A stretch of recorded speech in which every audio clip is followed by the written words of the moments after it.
Hello my loves, welcome to this week's episode of an A to Z guide to being a creative genius. My name is Heidi, Hinda, Chadwick, and today we're going to explore Q for questions. Very intriguing. You might be wondering, well, why? What has this got to do with anything?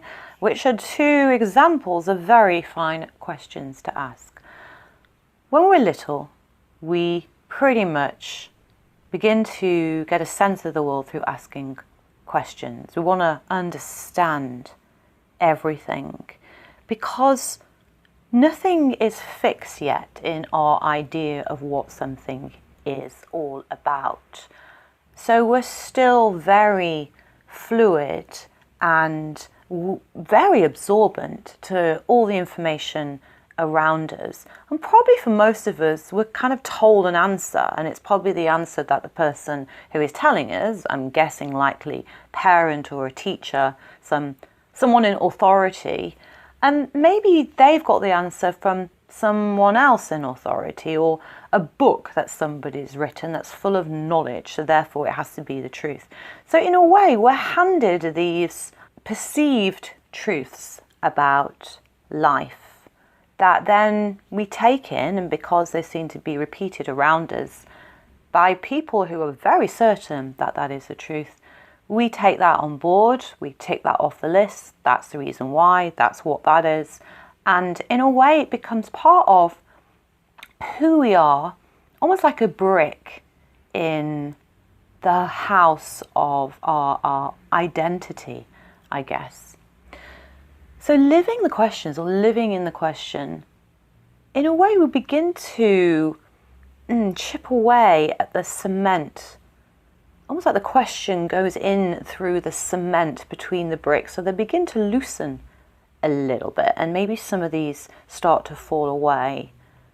Maybe we get rid of all these bricks whatsoever, maybe new ones come in here. I'm kind of going off a little bit on an abstract tangent around bricks right there, so I think I'll stop that one. As an artist of our life, we have to live in the questions, really, because that's what we're doing. We're using our chosen media to explore and to give a language to this quest that these questions take us on. I'm just realizing that quest and questions all seem to come from the same word or the same root, so I'm guessing there's some kind of correlation there, which I haven't looked at. Maybe you want to go away and have a look at that and get back to me. Leave a comment below about how they connect, what their root is.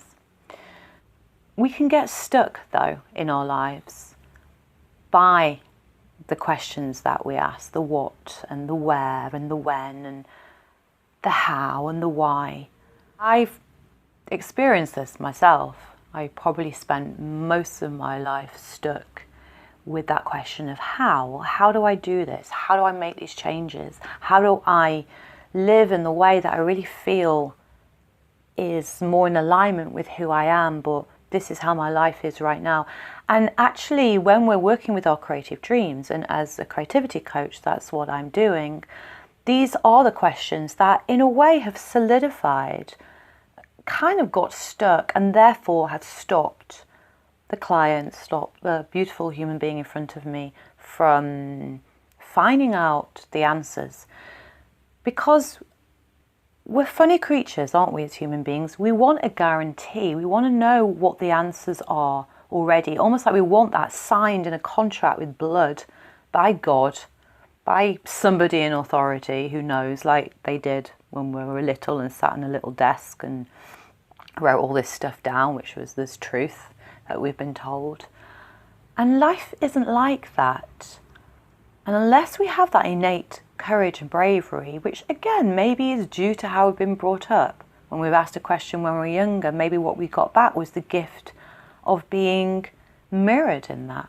I don't know what the answer is. Why don't you explore that and find out? Let's find out together. How are we going to do this? So it becomes like a co-creation and an adventure.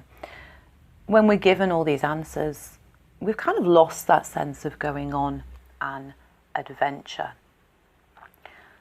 So So for me particularly, I got stuck in the how of life for a long, long time.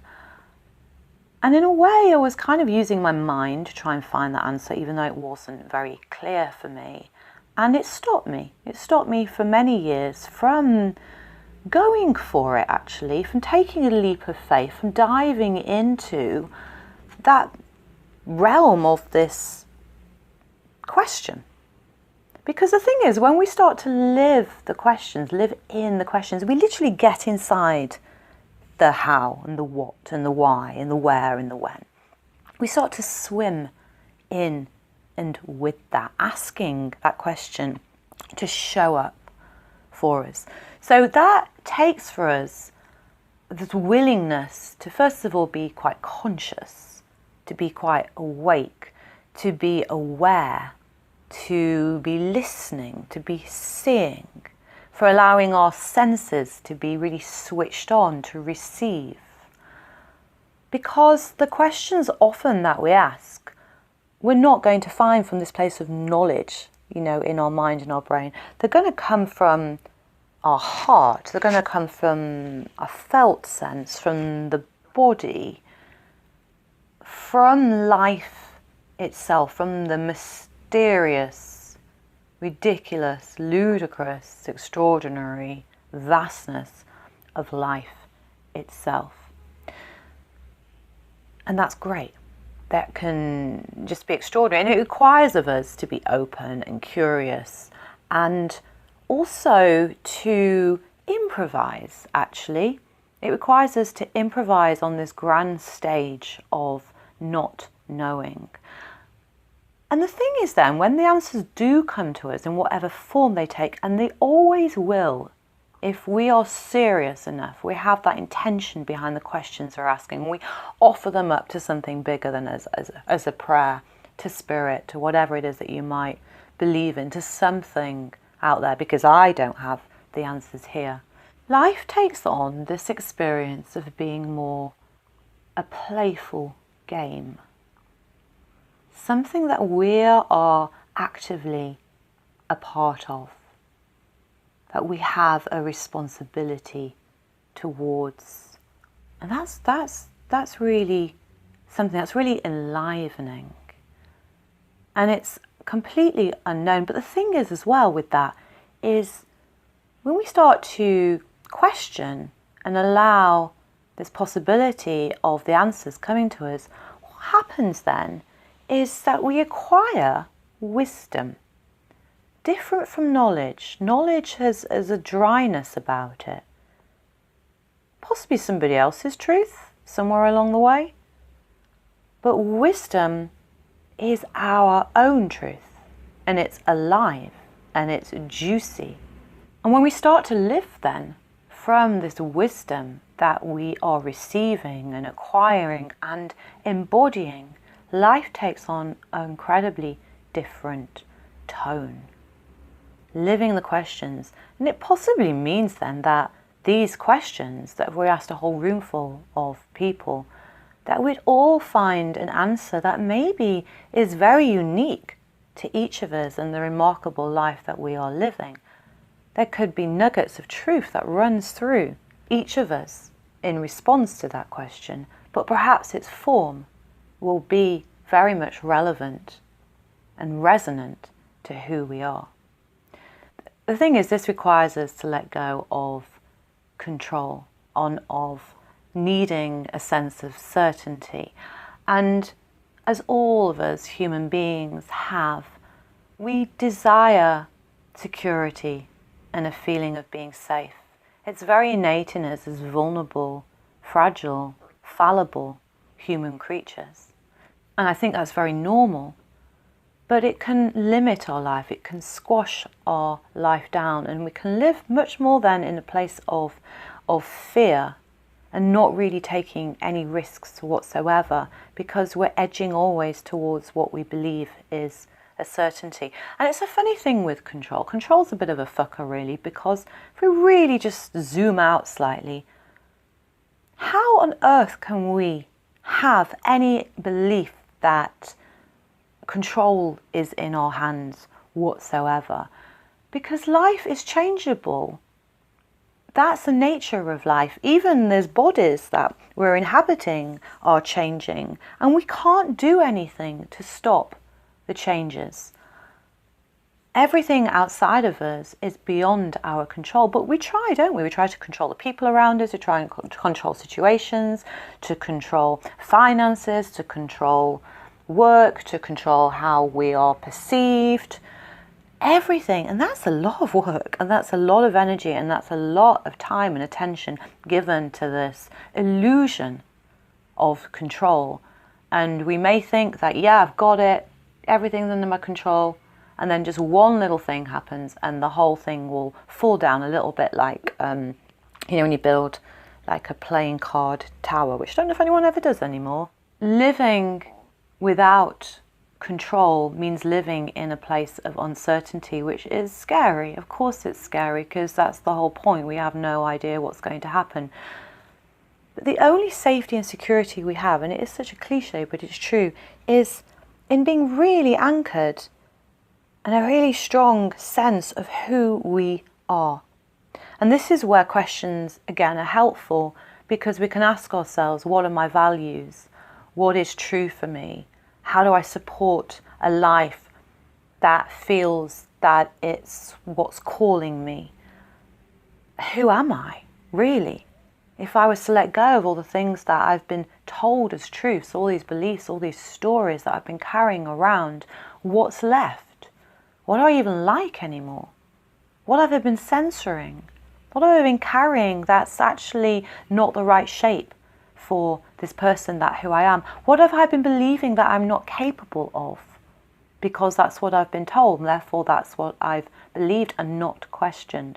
There is something that I'm just going to call sacred doubt when we begin to live in the questions and live the questions themselves, to begin to ask, to peel off, to smooth out that cement, as I was mentioning about the bricks before, of what has been so fixed in our sense of our identity, and not allowing any space for magic and for our soul to move us through life, and for us to be inspired, and for us to hear more clearly, and then to live and act from that place.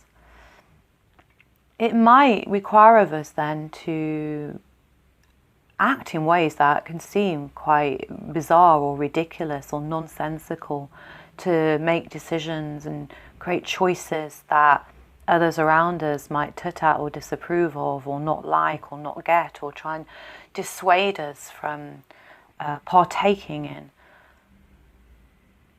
There is real power in living in the questions and living as the question, because we start then to create our own freedom and our own autonomy, and that is an extraordinary place to live life from, and to create anything from.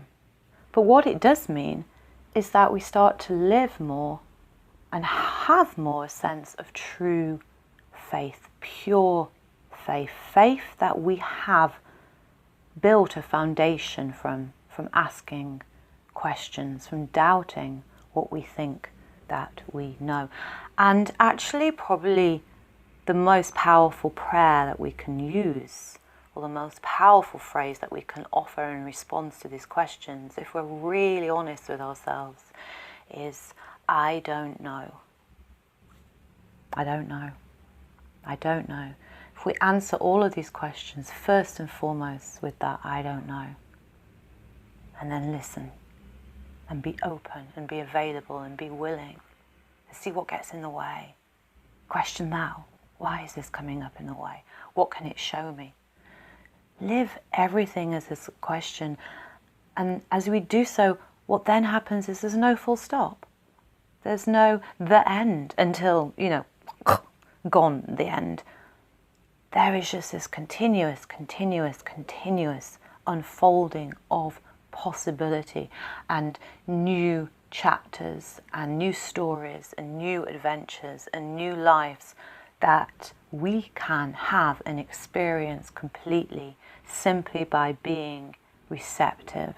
And willing to put down the one who knows, which I totally hold up both of my hands. If I had more hands, I'd hold all of them up.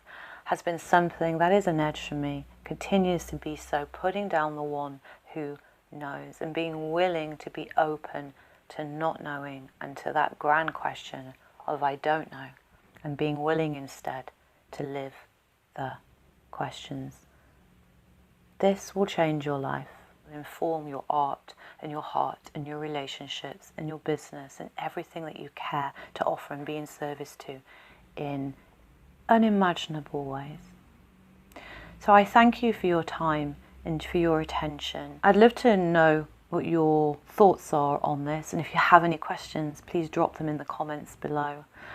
Please like this video if you haven't done so already. Do subscribe if you haven't done so, and it would be wonderful if you'd share this. If you found it interesting, helpful in some way, please do share to your social network too and spread the creative genius love.